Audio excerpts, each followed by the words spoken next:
Hey folks, welcome to a very special episode of Footnotes. It's our first crossover episode of Footnotes and Pass the Mic. Why, you ask? Well, of course, there's a very strategic reason, of course.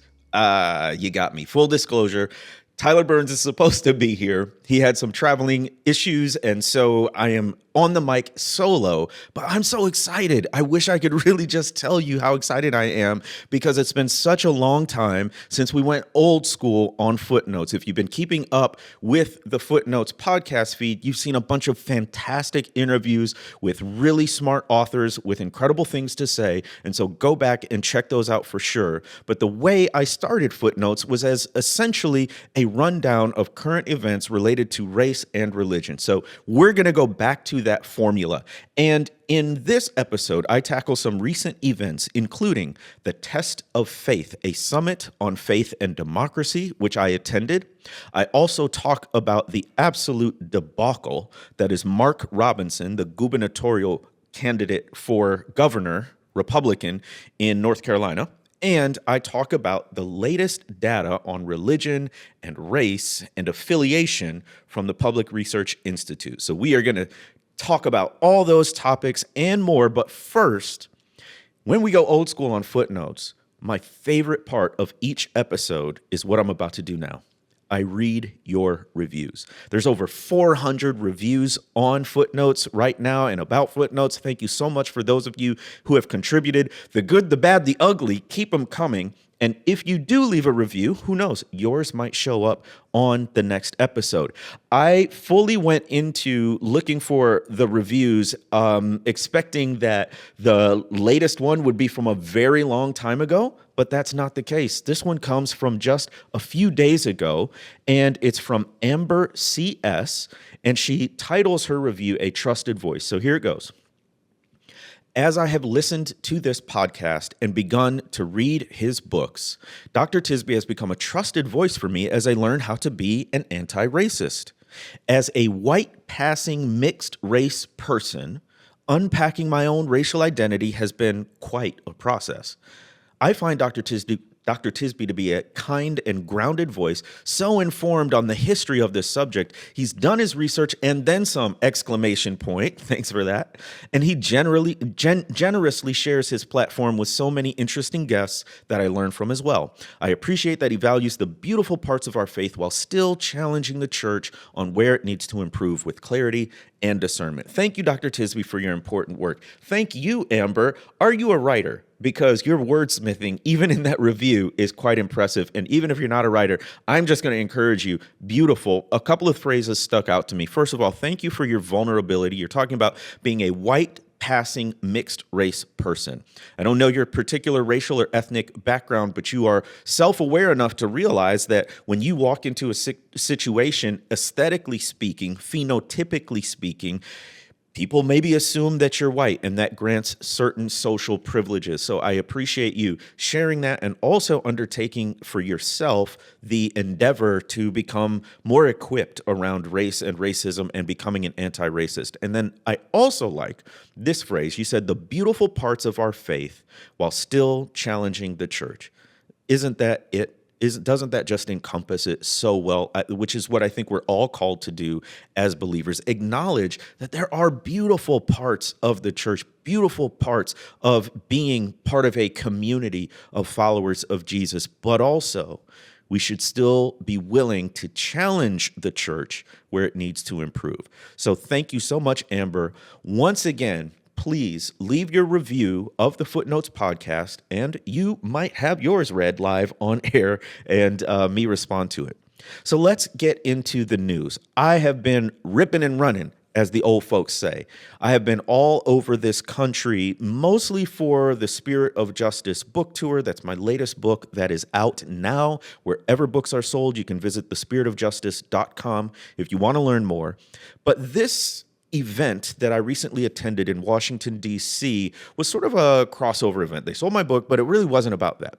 So this was called the Test of Faith, a summit on faith and democracy, organized by Barbara Williams Skinner. If you've heard of me talk about Tom Skinner, Barbara Williams Skinner is his widow, and she's still alive, very active and organizing in and from Washington, D.C., and also organized by Jim Wallace, the founder of Sojourners magazine, writer, author of many books, and a white guy who has been anti-racist for decades, way before it was popular or cool with a lot of people. So shout out to them for organizing this. The description, basically what happened was there was this statement, which I'll get to in a moment, but in conjunction with releasing this statement on faith and democracy, they also did a gathering. And I was honored to be on one of the panels. I'll talk about that in a moment.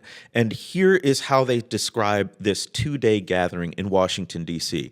Christians in the United States and around the world have seen their faith in Jesus Christ distorted and leveraged in defense of authoritarian leaders who seek to erode freedoms essential to a thriving democracy. Some Christians enthusiastically praise dictatorial leaders and regimes. By the way, that's both in the U.S. and internationally, praising these leaders. We will meet in a moment of crisis, talking about the summit. Yet we do so as people of God, animated by faith, hope, and love. And it's in this spirit that we reaffirm Christian support for democracy and invite all Christians and people of moral conscience to do the same. So that's the context. Now, the center of this summit was the statement on Christian faith and democracy. I'm so appreciative to the panel of people who worked on crafting this statement. It was men and women. It was mainline Protestant, Catholic, evangelical, lots of different kinds of diversity represented in the authors of this statement. And I think they nailed it. And one of the reasons why I think this is so important is because we need to proactively develop a Christian political theology. That is to say, what does our faith say about participatory, electoral, democratic politics? And it does have something to say. And this statement breaks it down into a nonpartisan statement. You can be Republican, Democrat, Green Party, Independent, whatever. And as a person of faith, particularly a Christian, you should be able to agree with all these statements. So what does the statement say? We are American Christians who deeply love our country. We affirm the right of Christians to bring our faith to bear on the public square for the common good and the flourishing of all humanity. We also welcome and affirm the rights of people of all faiths and of no religious faith to speak to this crisis. In other words, they're affirming the religious pluralism and religious diversity of the nation. So they're not insisting, even as Christians, that other people be or practice Christianity. This document offers a distinctly Christian perspective, but the principles affirmed here are shared broadly across many religious and ethical traditions and by people of goodwill. So that's the preface to it. Then it's broken down into sections that include on the imago Dei and human dignity, on human sin, on truth and integrity, on loving the stranger and the enemy, on solidarity and the common good, and on and on and on. It's a very brief and readable statement. You can sign it for yourself. You can go to faithanddemocracy.net. That is faithanddemocracy.net. Read the full statement. Add your name as a signer. I'm one of the initial signatories on there, and I affirm what this statement puts forth. I think it's really critical in this political moment, this section on truth and integrity.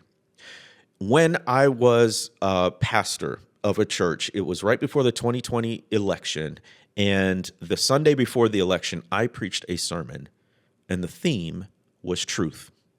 I knew in my predominantly white evangelical church that there were going to be some Republicans and a handful of Democrats. And I said, well, what can we all agree on? Or should we be able to all agree on? And that was truth and integrity. So in the statement, it says this: we're called to speak truth, put away falsehood, and walk in integrity. And it's got some scripture verses to back that up. Jesus said, you will know the truth, and the truth will set you free, from John chapter 8. Therefore, the opposite of truth is captivity. A healthy democracy rests upon a foundation of truth.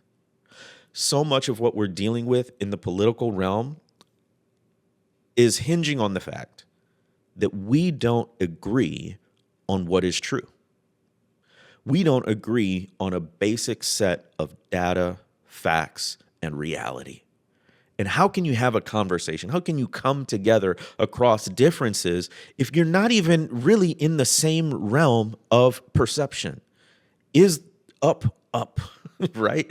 Is left, left, or right, right? All of these basic truths, we are in a crisis of epistemology, which Christianity has something to say about. It says there is a reality that we can know and discern and comprehend, and that at least is the raw material for dialogue. But what happens when you don't agree on the raw materials? What happens when your basis or your foundation for talking, for reasoning, for debating in a democracy is shaken? And that's why truth is so important. Goes on to talk about integrity, which is about character. That's vitally important as well. So just to wrap this up, I was in attendance at this summit, and I had the privilege of joining this panel on talking across divides. I was in very august company. Bishop Vashti McKenzie, the first woman bishop of the African Methodist Episcopal Church, the oldest continually operating Black denomination in the United States.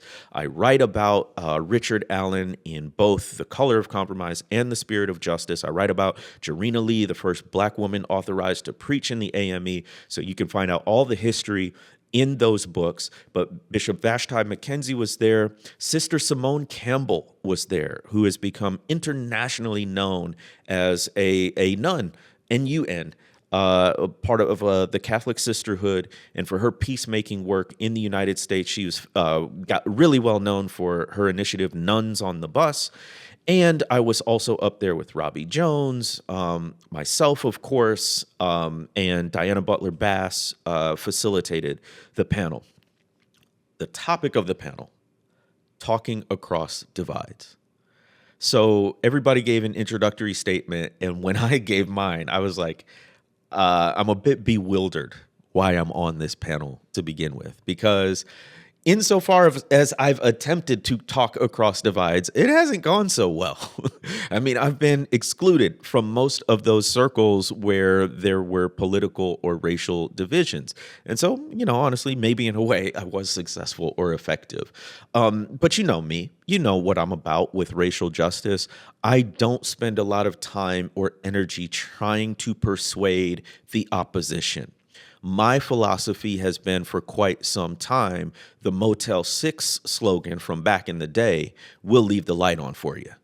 So basically, I'm not going to stop and try to drag you kicking and screaming into progress. But if you come to a moment of humility, of openness, of genuine curiosity, I'll leave the light on for you. I'll have that conversation. So, right now, I'm on the Mark chapter 6 kind of tip of go forth and preach the gospel in every village. If they receive you, great. If not, then kick the dust from your sandals and keep it moving. And by the way, that's not just about who you're leaving, the obstinate and the stubborn. It's about who you're going toward. So your time back in the village where they reject the message is also keeping you from the next village where they might accept the message. And I think there's also a lesson in there. Well, how do we persuade this person? How do we persuade that person? First of all, that's generally a white people problem. There are always exceptions in Black families, and my family's no exception there. But in general, when people ask that, how do we persuade the white Christian nationalist in our midst? You're talking about white folks talking to other white folks talking to people in the pews at their churches or the pulpit at their churches, people in their families, their workplaces, the mission group they're in, the Bible study group, whatever it might be. So I do think that is a relevant question, but it is not as relevant to every other group of people. White people do have that responsibility, I think, to speak the truth in love in their circles. For Black people and people of color, we got survival issues and existential issues and other issues within our communities that we need to speak the truth about. So it's a valid question, but it's just not one that I spend a whole lot of time on. So what did I talk about? I talked about the frustrating resistance of Christians to take sides. I'm not wearing it today. I'm wearing my Witness Foundation t-shirt today, but I often wear my Justice Takes Sides t-shirt or apparel, which is a brand I started precisely to address this problem. I think many Christians, particularly white evangelical Christians, have been so discipled, so conditioned for decades to say that the truly Christian approach to politics is either A, you can only vote Republican, or B, we're just above the fray. Both sides have their problems. We're going to not endorse either side and take a third way, which I'm just like, how does that work out in the voting booth for you? Are you voting? And if you are, what is your political calculus? We're all making calculations.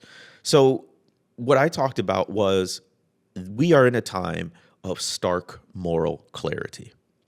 We have one candidate who has been convicted of 34 felonies in a criminal court, in a civil court, convicted of sexual abuse. He's been twice impeached, which is the first time in U.S. history that's happened. So on a character and integrity level, not complicated.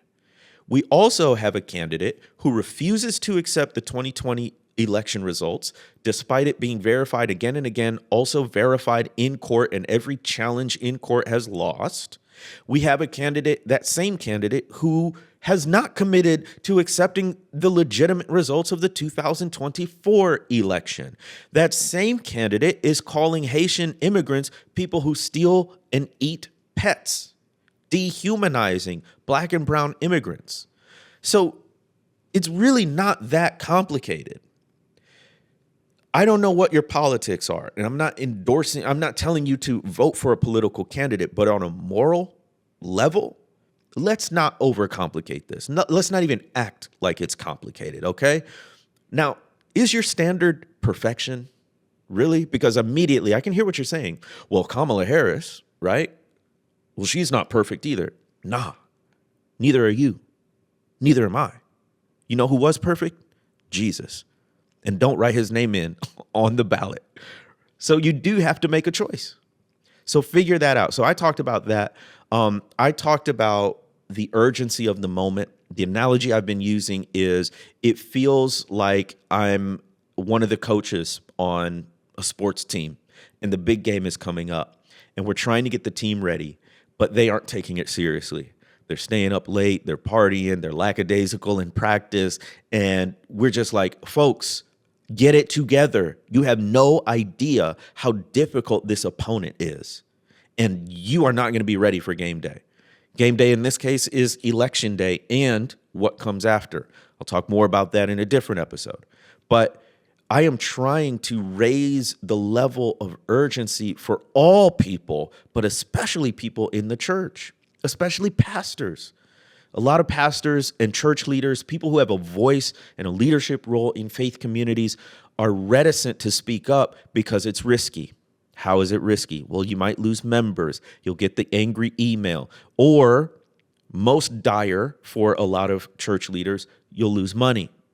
Donors will decide not to contribute anymore to the church or whatever fund. Those are real risks. But my podcast co-host on a different podcast, The Convocation, which I'll talk about in a second, Kristen Dumais put it well. She said, you either take a risk now by speaking up, or you take a much bigger risk later by speaking up. What she was getting at is, as risky as it is now, it's as safe as it's going to be.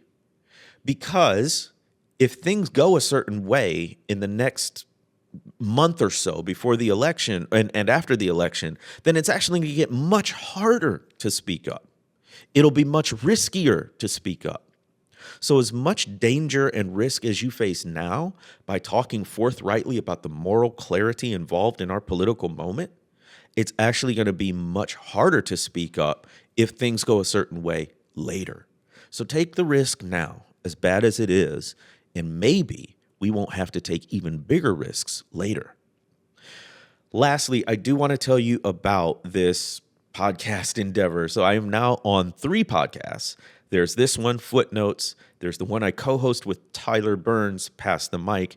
And the latest one is The Convocation Unscripted. The Convocation Unscripted. I am on there again with August Company, Diana Butler Bass, who writes The Cottage Substack, Robert P. Jones, who is the founder of the Public Religion Research Institute, some data from PRRI I'll talk about later, but he's on there with me, and Kristen Dumais, author of Jesus and John Wayne, professor, historian, and there's little old me. So we get on there and we talk at the intersection of faith, culture, and politics. You want to hear me really do a deep dive into our political moment? Check out The Convocation Unscripted. We're on YouTube, but thanks to our esteemed producer for Footnotes and Pass the Mic, Bo York, we are now on all the RSS feeds, so you can download the audio wherever you get your podcasts. Check out The Convocation Unscripted. Let me take a break, and when we get back, we are going to talk about Mark Robinson and his wackiness. Well, greetings and God bless, family. This is your host of Pass the Mic, Tyler Burns, and I am so excited that we're still doing Pass the Mic 11 years after we started. Think about this. 11 years after we started, we're still doing this. And the reason why we can do it is because people like you have supported us from the beginning. We would not still be here if not for the support of people who are our patrons. And if you go to patreon.com/passthemic, if this podcast has helped you in any way, shape, or form, if we've encouraged you to think more deeply about race and justice, if we've inspired you to make change right where you are, if we've been an oasis in the desert in the midst of toxic church spaces, we need your help. We need your support. For just a few dollars every single month, you can keep us going. You literally, as our listeners, keep us going. So head to patreon.com/passthemic. We're passing the mic to you for your support so that we can continue doing this podcast that so many people love. Thank you so much for your support. If you are already a patron, and if you're not, just a few dollars a month. Thank you so much. And we're back. Before the break, I said we were going to talk about Mark Robinson and his wackiness. Our videographer, Ryan, kindly pointed out that's the understatement of the century. And he's absolutely right. Listen to the headline of the bombshell article from CNN. This is an article by Andrew Kaczynski and M. Steck. The title is Mark Robinson, North Carolina GOP nominee for governor, called himself a black Nazi, supported slavery in past comments made on porn forum. That's the title. And you know it's going to be a doozy of an article when they give a disclaimer at the beginning of it that says explicit material. And that is very true. So listen, if you are listening to this podcast around little ones, around children, I highly recommend you put in your headphones or take it off speaker or whatever, because it is quite disturbing. So they did a deep dive into Mark Robinson, who is a black Republican, which is always an anomaly in a lot of ways. And Mark Robinson is running he's currently the lieutenant governor of North Carolina. Now he's running for governor of North Carolina. And these journalists did what they do. They researched and they looked into some of his background. I think it was sparked by the fact that an employee at a pornography store told journalists that they recall seeing Mark Robinson come in repeatedly to the store. That, I think, piqued the interest of some journalists, and so they did a deep dive, and what they found was disturbing, to say the least. So there were these comments made between 2008 and 2012 on a pornography website called Nude Africa. They figured out it was Mark Robinson because they tracked his username and the associated email address across different sites, across different times. So he's using the same username on different websites and things like that. So they looked at that and they confirmed it. All right. There's no doubt here. This is an airtight case. It's him.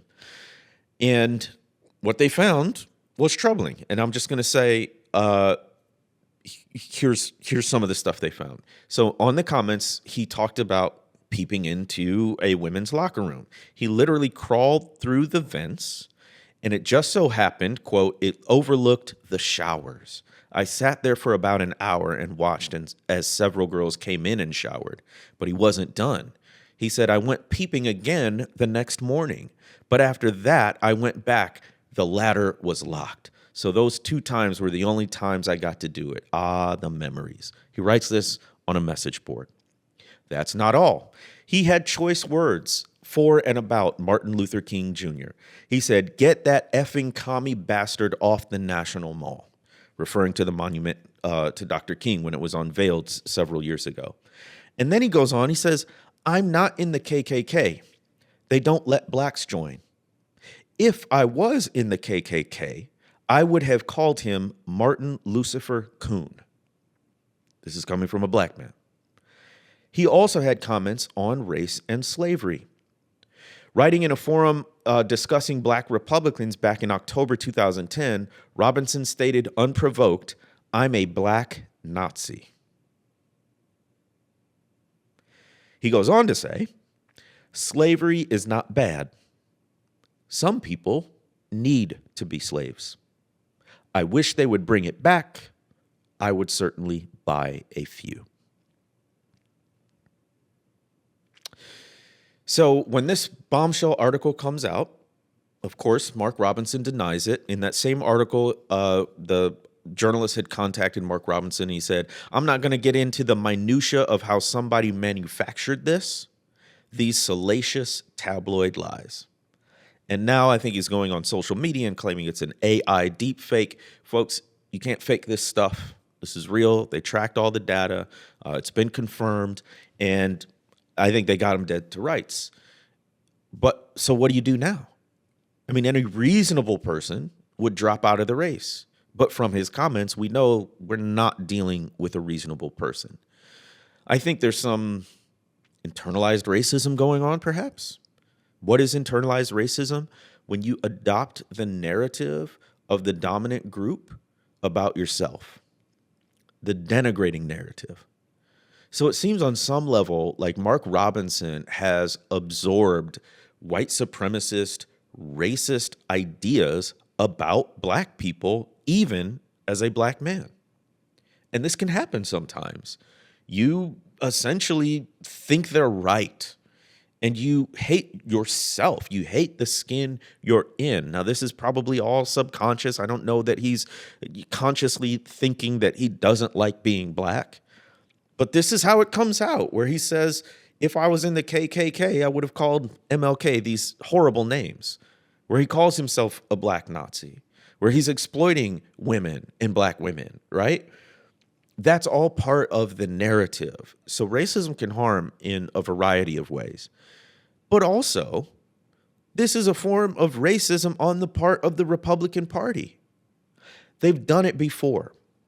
They take these very unqualified individuals. I'm thinking of Herschel Walker when he ran for senator against Raphael Warnock in Georgia.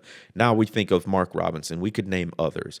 These very unqualified people who haven't run for office, who don't show any political ambition prior to. Mark Robinson was discovered when he went to a city council meeting in the wake of another school shooting and spoke up in defense of gun rights. And he was bombastic and illogical, but there was somebody recording it. They took a clip. That clip went viral. And all of a sudden, Mark Robinson is running for lieutenant governor, and he wins. Now he's running for governor. This is not a man who is qualified for these elected positions. This is not somebody who is even actively seeking them out. And the GOP, which is predominantly white and white leaders, chose this black man to prop him up and set him up to fail. And now that he is catastrophically failing and trailing behind in the polls, by the way, there are some people, this is one of my co-hosts, Diana Butler-Bass on The Convocation, brought it up. She says she knows some white people who will look at Mark Robinson's horrific downfall and say, see, I told you, those people aren't fit for leadership, aren't fit for public office. They will extrapolate from what they see from this very disturbed, unqualified individual, Mark Robinson, and put that on all black people. So this is a form of racism, to take someone who's patently unqualified for office in every way you can think of, prop him up, and basically set him up to fail, and then watch when he does. So it's an extremely deflating story.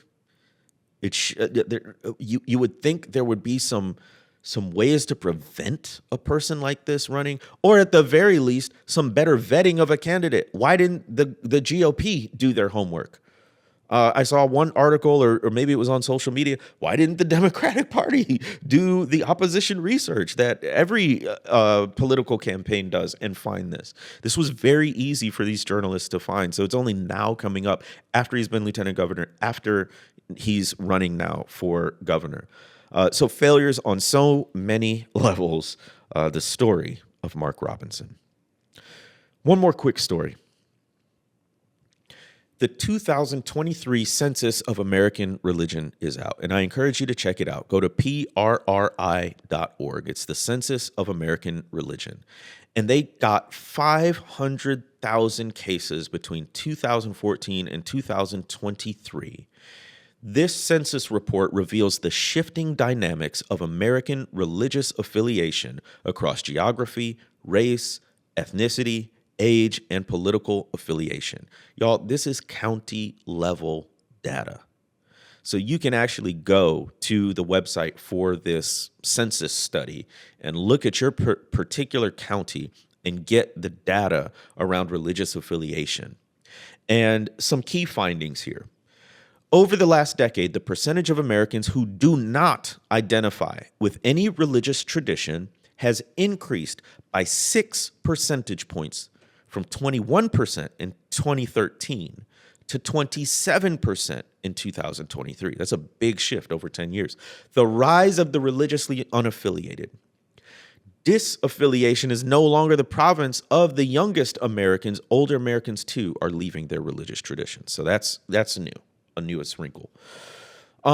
As the nation becomes more racially and ethnically diverse, the percentage of white Christians has also declined. In 2023, white Christians made up about 41% of the American population, which is down from 57% in 2006.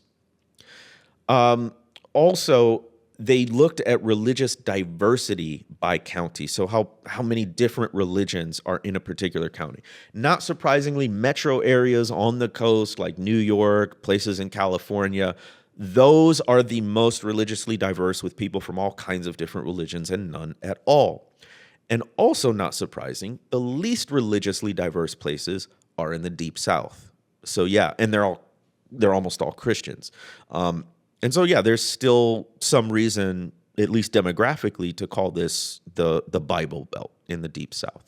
I do want to make note of a couple of things, because fundamentally, I think this data presents a question, which is, how do we do church in the 21st century? How do we do church in the 21st century?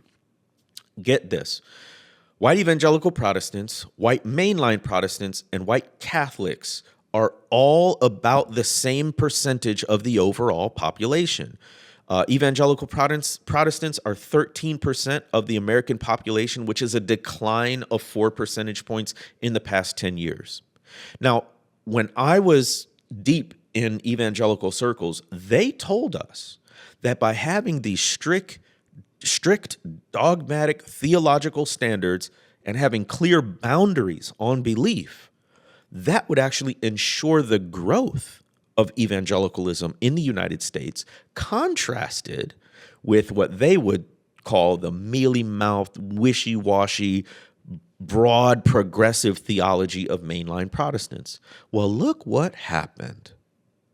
White evangelical Protestants are in decline. And now, instead of growing and surpassing mainline Protestants, white mainline Protestants, they're exactly the same percentage of the population. White mainline Protestants make up 13% of the population, within the margin of error from 2013, so no real change there. And white evangelical Protestants are 13% of the population. Well. Look at the company you're in now. Maybe all those boxes to check, and all the hypocrisy around those checked boxes from leaders and pastors and churches didn't have the intended effect for growth that you thought. White Catholics make up about 12% of Americans, no change from 10 years ago. Hispanic Catholics are about 8% of the population, which again is the same as 10 years ago. But they're more concentrated in the Southwest and the West, particularly states that border Mexico. Hispanic Protestants make up 4% of Americans, are also in the South and Southwest. And then Black Protestants, Black Christians, make up about 8% of Americans, which is roughly the same as 2013. I will say that Black Americans and Hispanic Americans identify as Christians at higher rates than other people. Around 72% of Black Americans identify as Christian, and about 75% of Hispanic Americans identify with Christian. As Christian. The real story here, I think, is the rise of the religiously unaffiliated, which please, folks, don't think religiously unaffiliated means doesn't believe in God. So in the latest data, this is from Pew Research from January. In our latest data, 17% of the nuns identify as atheist, 20% are agnostic, 63% choose nothing in particular. That means they may still believe in God. They may still believe in a higher power. They may still practice spirituality. They just don't affiliate with a particular congregation, denomination, theological tradition. So don't think the religiously unaffiliated means not religious at all. So that gets back to the fundamental question. How do we do church in the 21st century, especially with the rise of the religiously unaffiliated? People have been disillusioned by sex abuse in the church, by narcissism in the church, by racism in the church. How do churches respond? Because fundamentally, I think there is still a hunger for community and connection, even spiritual community and connection. It's just that people don't find that or don't trust to find that in institutional religious settings. And I don't have the answer. But what these data point us to is the fact that the landscape is changing. The religious landscape is changing. And this gives us information as people of faith and faith leaders to say, well, what are the gaps? What are the questions people are asking? Why are they leaving churches and denominations and institutions? And can we tell a different story? Can we fill that gap? Can we present to them the community and the connection that they yearn for? So you can check all of that out at prri.org. Thank you so much for joining us on this special crossover episode of Footnotes and Pass the Mic. Remember to subscribe, rate, and review. Your review could be on the next episode. Follow me on all the socials. I'm on Instagram at Jamar Tisby, Facebook at facebook.com/Jamar Tisby1, Jamar Tisby and the number 1. And also, please check out my latest book, The Spirit of Justice, True Stories of Faith, Race, and Resistance at thespiritofjustice.com. Thanks to our producer, Bo York, and our videographer, Ryan Gentry. And until next time, I'm Dr. Jamar Tisby, and this is Footnotes.